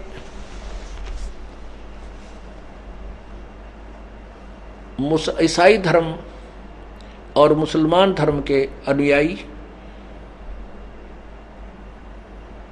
पवित्र बाइबल को आदर की दृष्टि से मानते हैं और सत्य मानते हैं। पवित्र बाइबल का 70% और 50 और 70 के बीच में प्रतिशत उल्लेख कुरान शरीफ के अंदर है। अब पुण्यात्माओं, पवित्र बाइबल में लिखा है कि परमात्मा ने 6 दिन में सृष्टि रची और 7वें दिन तख्त पर जा बैठा। और कुरान शरीफ उसको सेकंड करती है कि ऐसा ही हुआ। तो उस 6 दिन में सृष्टि रचकर 7वें दिन तख्त पर बैठने वाले परमात्मा तो अपने तख्त पर चले गए। वो तो तख्त पर चले गए अपने, वो तो उसके बाद काल ने बागडोर संभाल ली। उसके बाद यदि पुराण में या कुरान में या किसी और बाइबल में मांस खान का संदेश है, पूर्ण परमात्मा का नहीं है, वो अन्य देवों का है, फरिश्तों का है, जो भगवान के विधान के विरुद्ध है। अब आपको संकेत दिखाते हैं कि पवित्र बाइबल में मांस, किसी भी प्राणी को, जंगली जानवरों को भी मांस खाने का अधिकार नहीं, आदेश नहीं है। सतयुग में शेर भी मांस नहीं खाते थे, वो फलो आहार करते थे। या कुछ ऐसे वृक्ष होते हैं जिनमें पंजे कोई काट दे, उसमें दूध बहता उनसे, बहुत सुंदर, वैसे बहुत अच्छा उसमें पदार्थ निकलता है। और भी जैसे गन्ने हैं, ये बहुत कुछ ऐसे बहुत प्रकार के पदार्थ जिनको ये शेर भी उनको खाते थे और पंजों को पाड़ लेते थे, उससे वृक्ष की छाल को, उससे वो आहार करते थे। आने वाले समय में सभी हिंसक होते जा रहे हैं। मनुष्य लागे खान बता, जीव तक क्यों नहीं खा, वो शेर क्यों नहीं खाएंगे। तो ऐसे देखिएगा ये पवित्र बाइबल। पुण्यात्मा, हमने इस तत्व ज्ञान को गहराई से समझना है, नहीं तो कोई डगमग करके हमें फिर काल के जाल में रख लेगा। ये देखिएगा पवित्र बाइबल, संपूर्ण जीवन अध्ययन बाइबल। और ये कहाँ से छपा है? Printed in India. ये है general edition, downland C stamps MADMDI। ये है associate editor J Wesley Edmunds PhD। नीचे देखो, life publishers international Springfield Missouri USA से प्रिंटेड है इन इंडिया। ये प्रिंटेड इन इंडिया, लेकिन लिखा उन्हीं के द्वारा है। अच्छा, इसमें सृष्टि रचना के विषय में बताया है, ये देखिएगा। हम पहले ये दिखाते हैं कि एक तो प्रत्येक धर्म में ये भ्रमणा ये ज्ञान फैला हुआ है कि भगवान निराकार है। हिंदू उसको निराकार कहते हैं, मुसलमान उसे बेचून कहते हैं, ईसाई उसे फॉर्मलेस कहते हैं, और सिख भी निरंकार कहते हैं कि भगवान एक निरंकार है। क्योंकि नानक साहब ने जब तक परमात्मा प्राप्ति नहीं हुई थी, उससे पहले वो भगवान को, क्योंकि आदरणीय नानक साहब जी का जन्म पवित्र हिंदू धर्म में हुआ था, और हिंदू धर्म को इन पांडवों ने, ब्राह्मणों ने, यानी जो नकली ब्राह्मणों ने मिसगाइड किया हुआ था, तो उस आधार पर निराकार मानते थे। वो वाणी भी गुरु ग्रंथ साहिब में उनकी उच्चारित है। बाद में जो परमात्मा उनको मिले, उन्होंने स्पष्ट किया है कि धानक रूप रहा करतार, उसकी सूरत है फाई, सूरत मलुक की वेश, ए ठगवाड़ा ठगी देश, खरा सियाणा बहुता बार, ये दानक रूप रहा करतार। गुरु ग्रंथ साहिब में महला पहला की वाणी है, पृष्ठ नंबर 24 पे अंकित है। तो इसी प्रकार ईसाई समाज कहता है भगवान फॉर्मलेस है, उसका कोई आकार नहीं है। और हमारे सदग्रंथ कहते वो साकार है, पवित्र बाइबल कहता वो साकार है, और पवित्र कुरान शरीफ कहती है वो साकार है, क्योंकि जिसने 6 दिन में सृष्टि थी 7वें दिन तख्त पर जा बैठा, जा विराजा, यानी साकार है तभी तो जा बैठा। और निराकार तो वैसे सर्वव्यापक है, उसका विराज्य के। तो ये सोचना, अब देखना हमने एक ही सदग्रंथ से बहुत से निर्णय मिलेंगे। पवित्र बाइबल प्रश्न नंबर 5 पे जेनेसिस 1:2। अब यहाँ 26 में देखते हैं, फिर परमेश्वर ने, यहां से शुरू होता है ये कि आरंभ, ये आरंभ उत्पत्ति 1।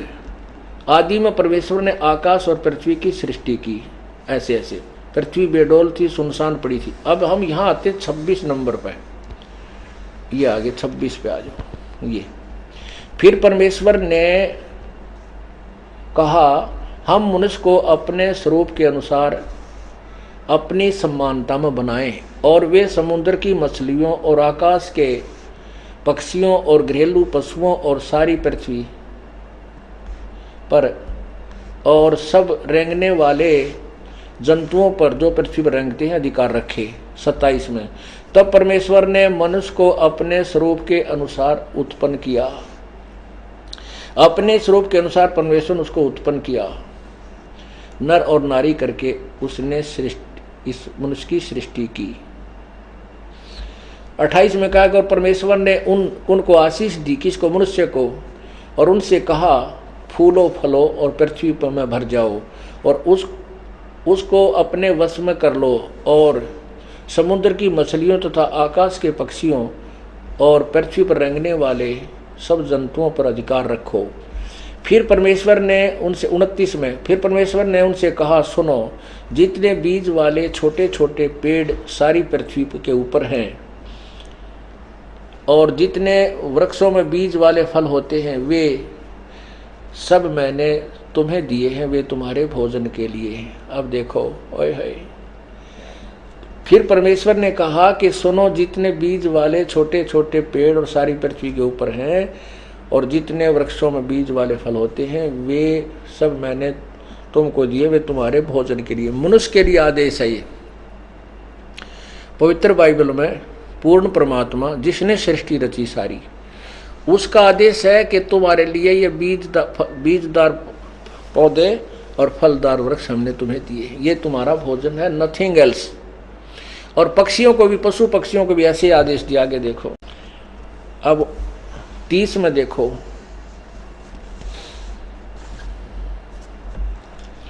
और जितने पृथ्वी के पशु और आकाश के पक्षी और पृथ्वी पर रेंगने वाले जंतु हैं, जिनमें जीवन का प्राण है, उन सब को खाने के लिए मैंने सब हरे हरे छोटे पेड़ दिए, और वैसा ही हो गया।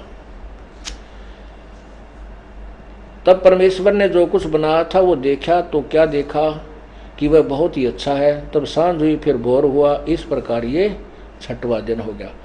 अब यहाँ क्या, परमेश्वर ने अपने काम से जो करता था 7वें दिन समाप्त किया, और उसने अपने पूरे काम से 7वें दिन विश्राम लिया किया। ठीक है, अब क्या हो गया कि भगवान ने, पूर्ण परमात्मा ने जिसने सृष्टि रची, उसने किसी भी व्यक्ति या प्राणी को मांस खाने का, हिंसा करने का आदेश नहीं दिया। अब यही प्रमाण देखो आप, आज ही एक भक्त ने हमें प्रार्थना की थी उनसे, तो उन्होंने आज ये इंग्लिश प्रिंटेड, इंग्लिश लैंग्वेज में पवित्र बाइबल लाकर दिया है। ये आपको इसमें भी दिखाते हैं, सेम टू सेम स्टेटमेंट। ये देखिएगा, गॉड न्यूज बाइबल,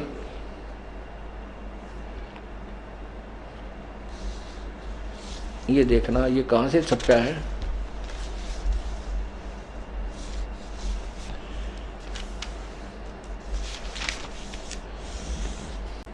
ये देखिएगा, ये लिखा है इन्होंने कि न्यू आर्क में 1966 में, 1971 में और 1976 में, 4th एडिशन 1976 में, maps British foreign Bible society 1976 1979 वाले ने छपवाया है।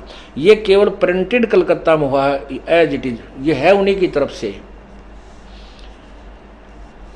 तो अब हम इसमें देखते हैं ये देखिएगा,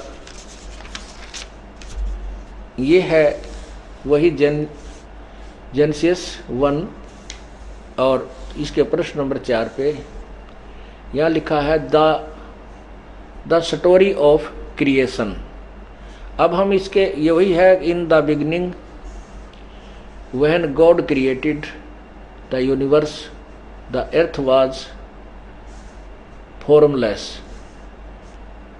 फॉर्मलेस, यानी उसका कोई विशेष आकार नहीं था, एंड डिसोलेट। अब यहाँ हम इसके 26 में आते हैं, उबड़ खाबड़ थी पृथ्वी, वो मतलब उससे मिलाया हमने जो पहले हिंदी में लिखा था। अब 26 में देखें, then God said and now we will make human beings they will be like us, यानी मेरे जैसे होंगे, हमारे जैसे, एंड रिसेंबल यानी अस, यानी मेरे से ही मेल खाते, उनका शरीर मेरे जैसा ही होगा। फिर पढ़ियो, they will be like us, भगवान कह रहा है, और and resemble us, they will have power over the fish and birds and all the animals domestic and wild large and small. So God created human beings, ये मनुष्यों को कैसा बनाया, making them to be like himself, he created them male and female. उन्होंने नर नारी करके उनकी उत्पत्ति की, और भगवान ने 3 बार लिखा है इसमें भी कि भगवान ने मनुष्य को अपने जैसा बनाया, अपने स्वरूप जैसा, जो का त्यों। और आगे भी यही लिखा है, उनको खाने के लिए कोई आदेश और नहीं है। ये देखिएगा भाइयों, 6ठा दिन हो गया से। आगे देखो, ये लिखा है कि God looked at everything he had made, then he was very happy pleased, evening passed and morning came, that was the 6th day. हाँ, आगे देखो, इसी में लिखा है कि आगे इन्होंने क्या क्या खाने को लिए दिया है, यहां देखना। ये फिर आगे 28 में, blessed them and sad have many children so that your descendants will live all over the brings in under their control. I am putting you in the charge of fish and birds and all the wilds, all the wild animals. It was provided. all अच्छा, ये क्या लिखा है, I have provided। अब ये क्या आदेश दे रहा है भगवान, पूर्ण परमात्मा, कि I have provided all kind of grain and all kind of fruit for you to eat, nothing else. All kind of grain यानी बीज वाले पौधे, कणक, और ऑल काइंड ऑफ फ्रूट्स, बस ये तुम्हारा आहार है। तो इस परमात्मा ने 6 दिन में सृष्टि थी, 7वें दिन चला गया। उसके बाद काल ने उद्मस्तार दिया, यो सारी मनुष्य को, मानव को उल्टे रास्ते ला दिया। और अब ये स्पष्ट हुआ, परमात्मा जो कहा करते थे कि न तो हिंदू समाज के जो गुरु लोग हैं वो अपने सदग्रंथों से परिचित हैं, वो क्या संदेश दे रहे हैं, और न ही ईसाइयों के गुरु लोग वर्तमान में उस यथार्थता से परिचित है जो पवित्र बाइबल संदेश दे रहा है, और न ही मुसलमान परिचित हैं अपने पवित्र कुरान शरीफ से कि वो क्या बताना चाह रही है। अब देखिएगा, ये कुरान शरीफ सूरत फुरकानी, ये कुरान शरीफ है, और ये कहाँ से छपी है। इसमें लिखा है कि यह वह इलामी किताब है जिसमें कोई संदेह की गुंजाइश नहीं है। ये कुरान शरीफ मुतरजम है बहिरसिम शाहनवाज सिटीपन, इसका शेरवानी संस्करण। और ये कहाँ से प्रकाशित है, छपी कहाँ से है, ये देखिएगा।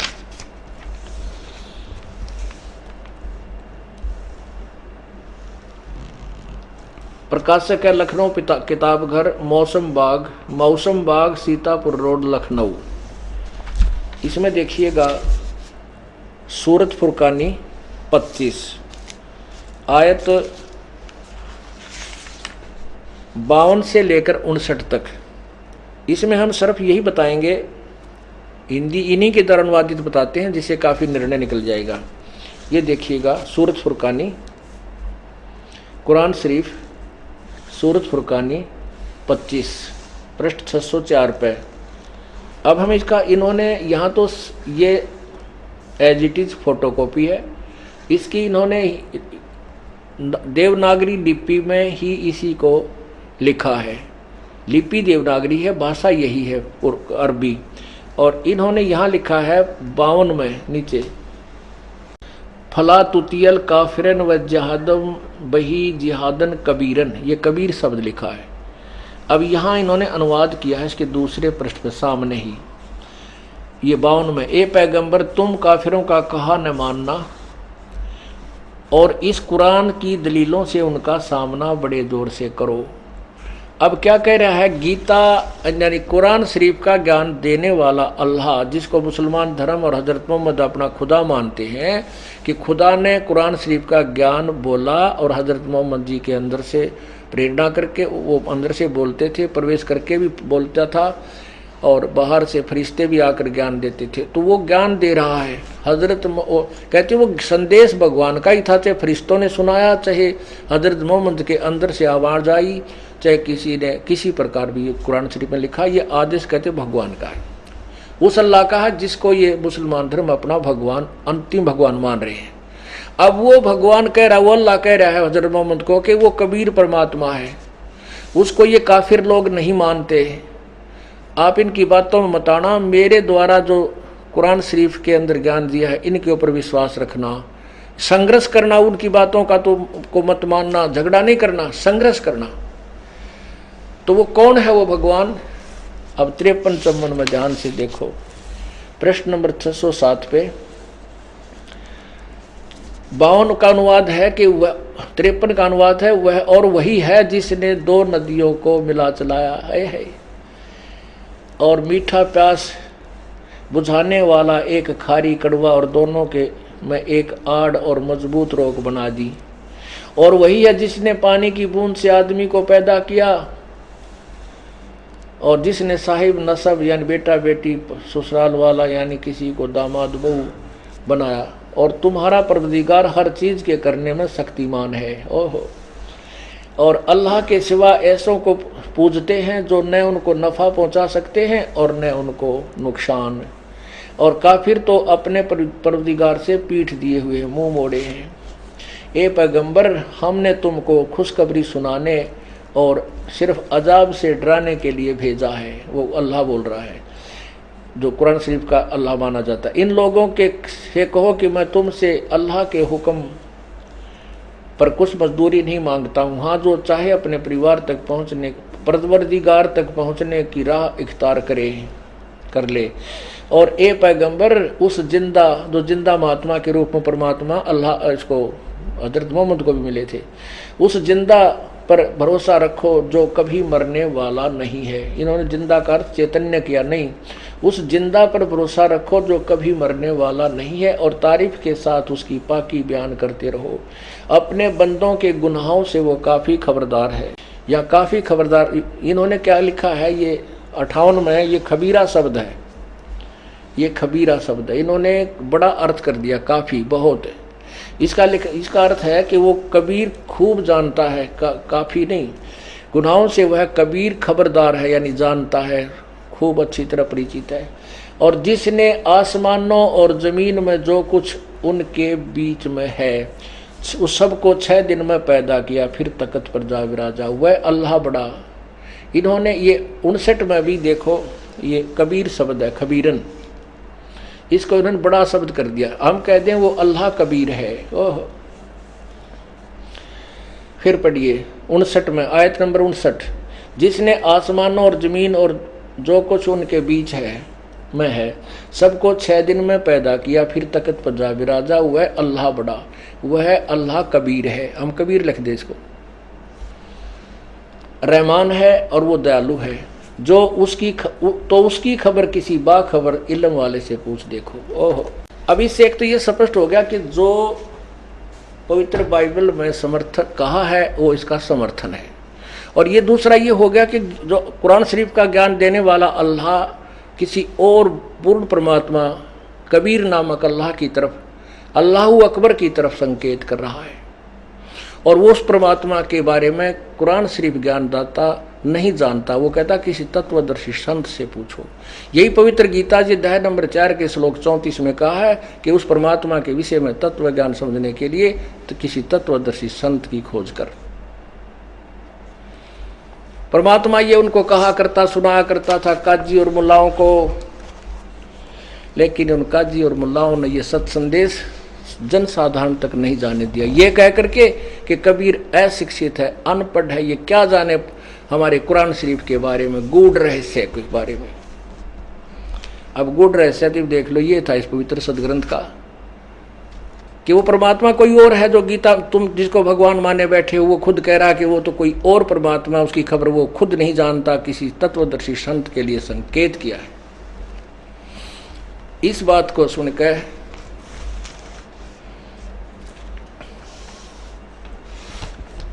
ये काजी और मुल्ला परमात्मा के शत्रु बन गए।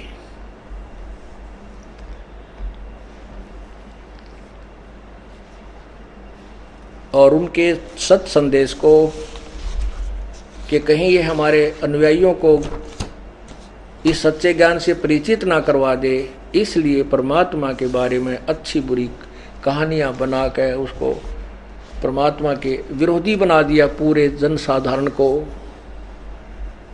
और वो परमात्मा के विरोध करने लगे। और किसी दिन समय आने पर एक सिकंदर लोधी से उनकी शिकायत की गई। बोलो सतगुरुदेव।